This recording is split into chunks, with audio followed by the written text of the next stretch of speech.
가해 학생이 학교폭력을 했다고 인정한다면 피해 학생에 대한 화해 그리고 반성의 태도를 보이는 것이 중요합니다. 법무법인 건율 학교폭력연구소의 조경미 변호사입니다. 학교폭력 사안이 발생한 경우 피해 학생과 가해 학생이 생기게 마련인데요. 오늘은 학부모 입장에서 내 아이가 가해 학생인 경우 대처법에 대해서 알아보도록 하겠습니다. 첫 번째, 내 아이가 학교폭력 행동을 하였을 경우 상황을 인지하는 것이 중요합니다. 학교폭력이 발생하게 되면 학교폭력 조사 보고서가 작성되는데요. 이 경우 타 관련 서류와 함께 관련 교육지원청에 보고가 됩니다. 이것이 학폭위의 심의자료로 제출되기 때문에 부모로서는 초기에 사실관계 확인을 하는 것이 가장 중요하다고 볼 것입니다. 두 번째, 변호인 선임을 하는 것이 중요한데요. 학폭위가 열리게 되면 가해 학생과 부모와 함께 동석이 가능하고 미리 의견서를 제출하는 절차를 거칠 수 있습니다. 따라서 가해 학생의 부모라면 변호인 선임을 적극적으로 고려할 필요가 있습니다. 그 이후 가해 학생에 대하여 조치 없음 결정이 내려지도록 노력해야 합니다. 세 번째, 만약 학폭위에서 가해 학생에 대한 조치 결정이 내려지게 되면 조치에 대한 처분의 부당함을 다투어야 할 것입니다. 행정심판과 행정소송을 통해 재차 처분의 부당함을 다툴 수 있습니다. 이때 변호인의 조력을 얻는 것이 필요할 것입니다.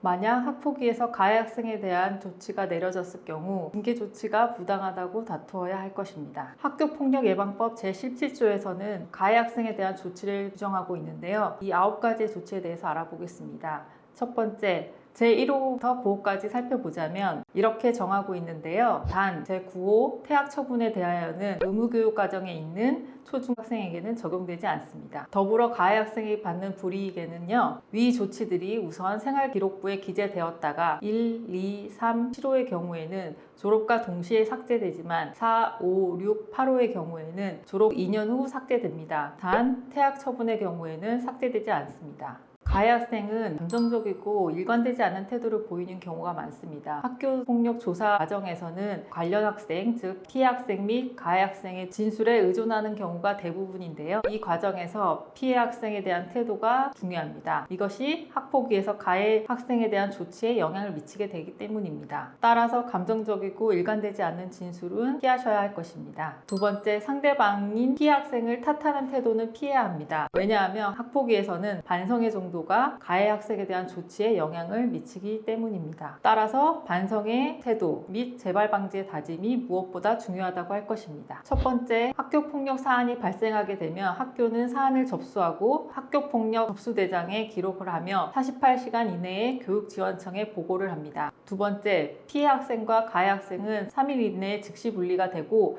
가해 학생의 경우에는 학교장이 긴급 조치를 내릴 수가 있습니다. 피해 및 가해 사실을 확인하기 위해 학교에서는 구체적인 사안 조사를 실시합니다. 가해 학생에 대한 심층 조사가 실시되고 학교폭력 조사 보고서가 작성되게 됩니다. 만약 학교폭력이 아닐 경우 사안이 종결되지만 학교장 자체 해결 4가지와 피해 학생 및 보호자가 그 학교장 자체 해결 조사를 동의하게 된다면 학교장 자체 해결 절차로 종료됩니다. 이때 가해 학생에 대한 조치는 앞서 말씀드렸듯이 학교폭력예방법 제17조의 제1호부터 9호까지 조치가 가능하게 됩니다. 학교장 자체 해결 요건 4가지는 다음과 같습니다.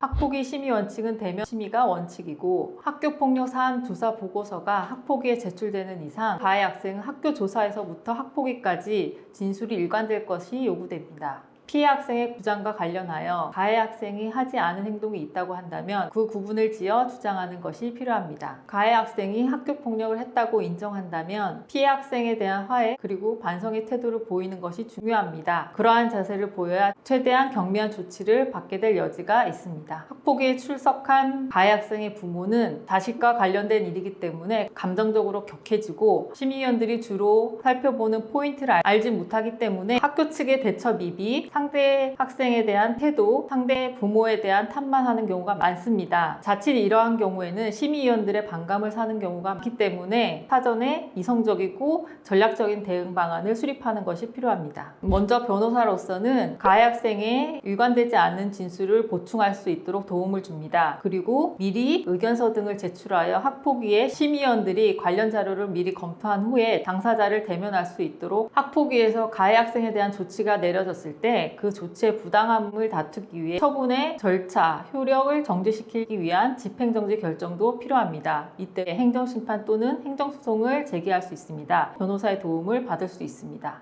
실무상 학교폭력이 발생하게 되면 형사소송으로 진행되는 경우가 있습니다. 예를 들어 폭행, 상해, 모욕 등 범죄가 일어나게 된다면 이때 형사고소가 되고 수사기관의 조사가 이루어지고 소년법원의 재판을 받게 됩니다. 이때도 변호사의 조력이 필요할 것입니다. 형사고소가 된 경우 가해 학생에 대한 수사가 이루어지는데요. 이때 변호사는 수사기관의 조사의 동석 그리고 재판 절차의 참가 등으로 도와줄 수 있습니다. 이상 내 아이가 학교폭력의 가해자라면 알아야 할 대처법에 대하여 알아봤습니다. 더욱 궁금하신 점은 아래의 번호로 상담 전화 주시기 바랍니다.